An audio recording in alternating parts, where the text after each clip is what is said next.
How do you handle sort of this situation tonight? He's coming back in, you're the player, there's comparisons. What's your take on sort of that comparison?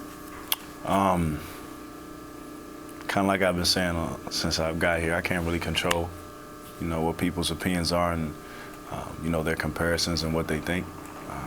But I can control my approach and my mindset to every day. And I'm just focused on being great. I can't really worry myself of people's opinions and what people might think, because if you do, you kind of lose yourself a little bit.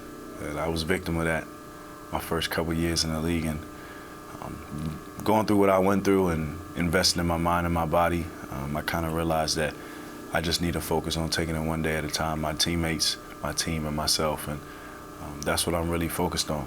I'm trying to be the best Victor Oladipo possible. I want to be the best. I want to be one of the greats, and in order to do that, I got to take it one day at a time and try to be great one day at a time.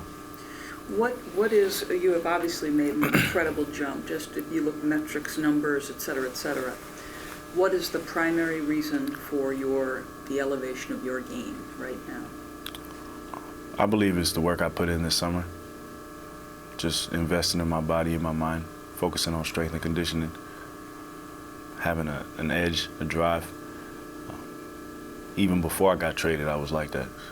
And then just preparing myself for any role possible this year. Whatever role they wanted me to be in, I was prepared for it. And, I put in a lot of work.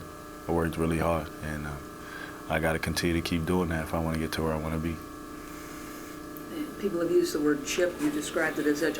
How would you describe what you're playing with? What's on your shoulder, your attitude? Well, I don't think it's a chip anymore.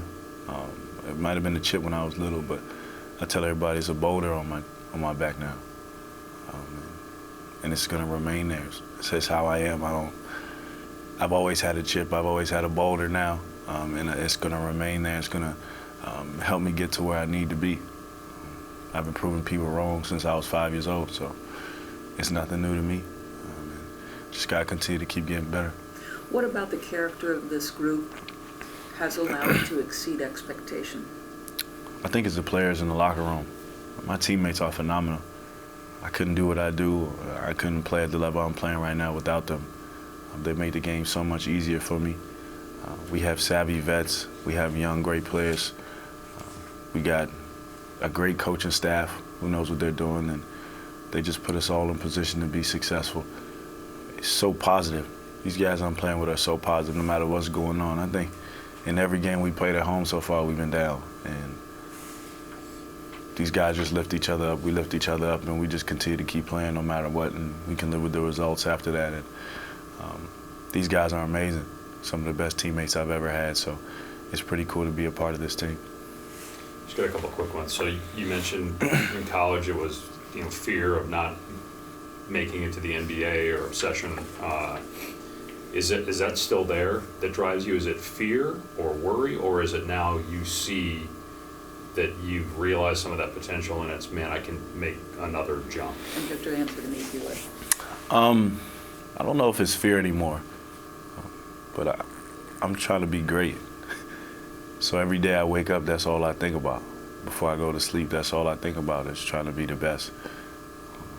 I want to go to NBA Finals. I want to win a ring. I want to be a Hall of Famer.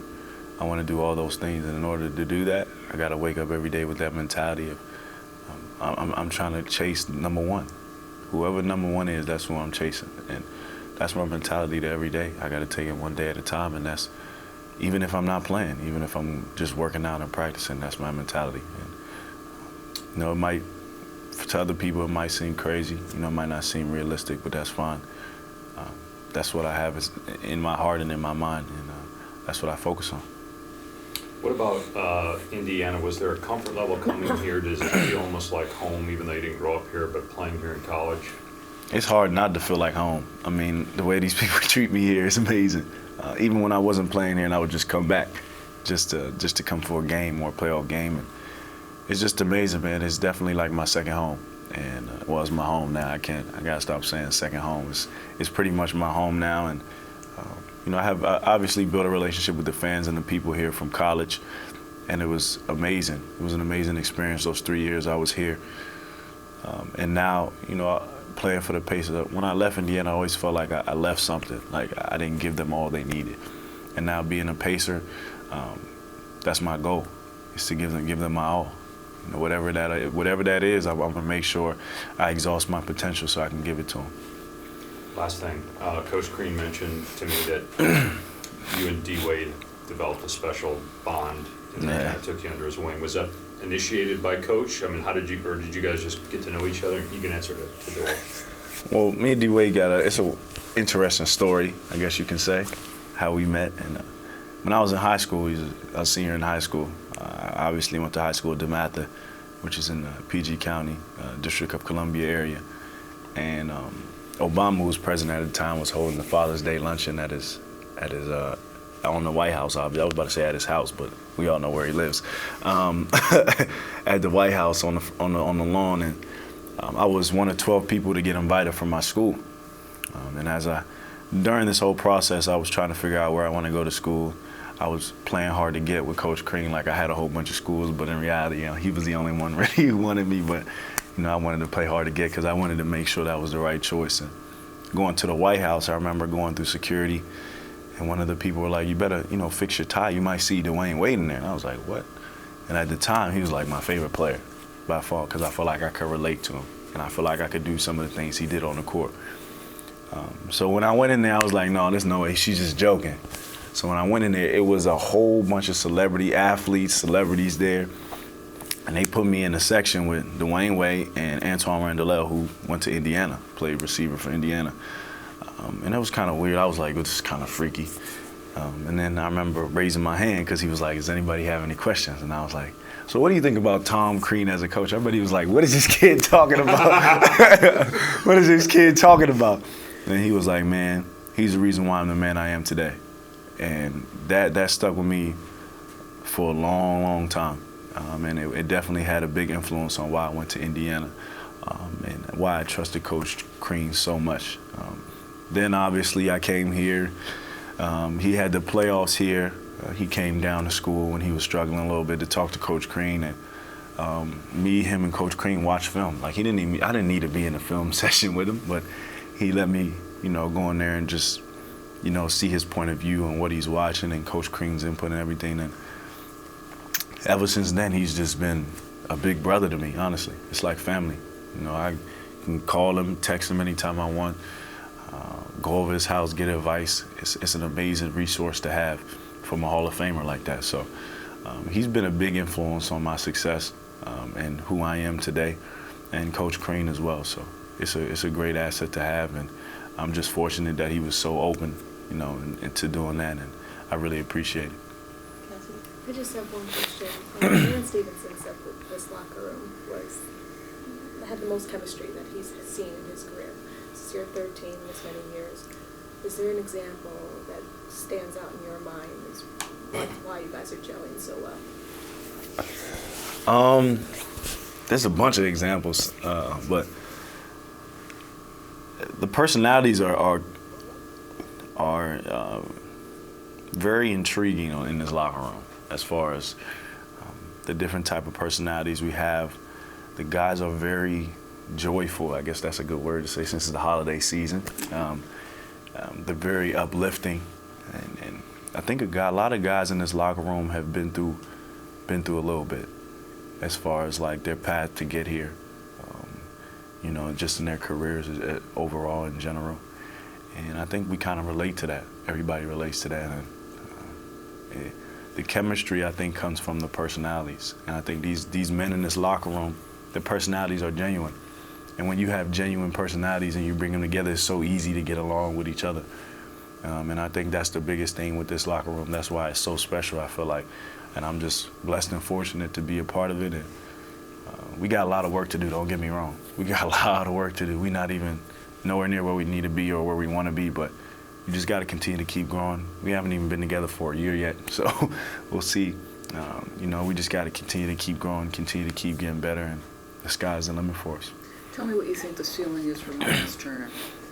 As far as he wants it to go. That kid is amazing.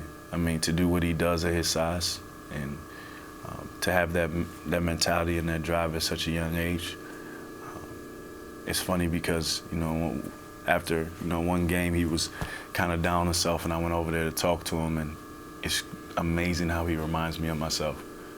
And if I could go back to when I was in my second or third year in the league, I wish somebody would have told me what I went over there and told him.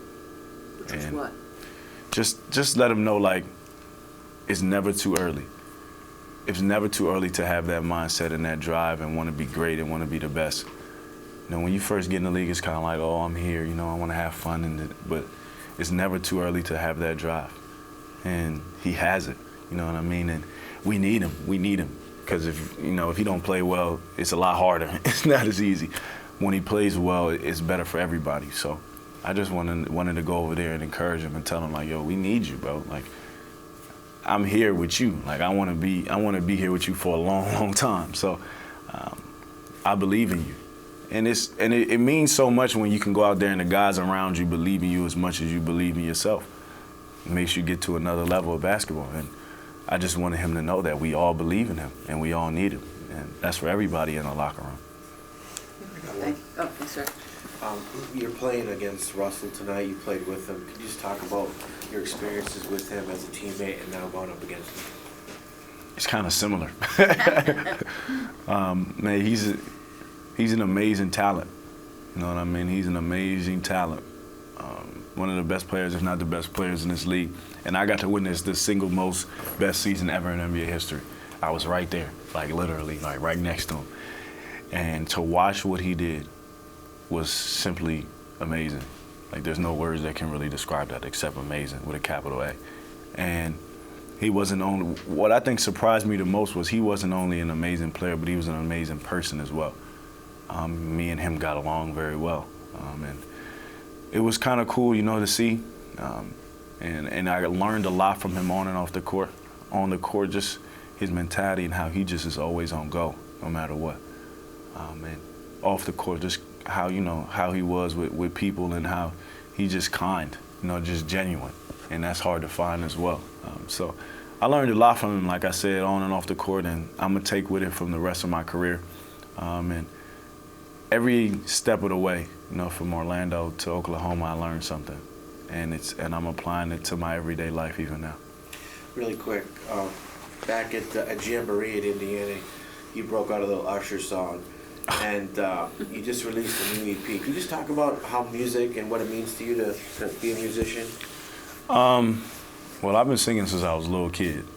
I was singing in the church when I was a little kid, and there's something about a good song, something about music that kind of just makes your day brighten up. And like my teammates will tell you, and like anybody will tell you, like, I sing all the time. Like, there's a song for everything, so why not just sing it? And this summer, a lot of people in my corner were telling me that I needed to, share my gift with people, share my gift with the world, and show everybody that I could sing. And, I was a little hesitant at first because obviously it's something new, but you only live once. So why not share the gift? Because I feel like if you don't share the gift God has given you, then you're not utilizing that gift really. So I tried to utilize it and I shared it and people like it. So it's on every music outlet out there. You just type in my name and it comes right up. And it's 7 songs and it's called Songs for You. And it's songs for everybody that I feel like everybody can relate to. So it's pretty cool. I look forward to doing some more music in the future. And it's just a nice little hobby too. Everybody got hobbies, right? So that's mine. I think people forget that you guys have lives outside. Sometimes. I'm curious about, tell me about your dogs and how they, what they bring to you. So I got 2 dogs, Cavalier Spaniels, like on Lady and the Tramp with the big ears, Zeus and Apollo. And they are a handful. They're 1 and 2, so you know how that goes. And but one thing about them that I love is they're consistent. They're the same way every day. You can't find that. That's what I love about dogs. They're the same way every day. And you can talk to them about everything, they're going to listen. I talk to them about everything. No matter, if it's just me and them in the room, we have the longest conversations. And, one thing I know, they're listening. So it's pretty cool to have those 2 little rugrats, is what I call them, running around. And, it's a special bond. Anybody who has a dog knows. And, I love dogs. And I'm just glad I got my Zeus and Apollo with me. They're my bodyguards is what I call them.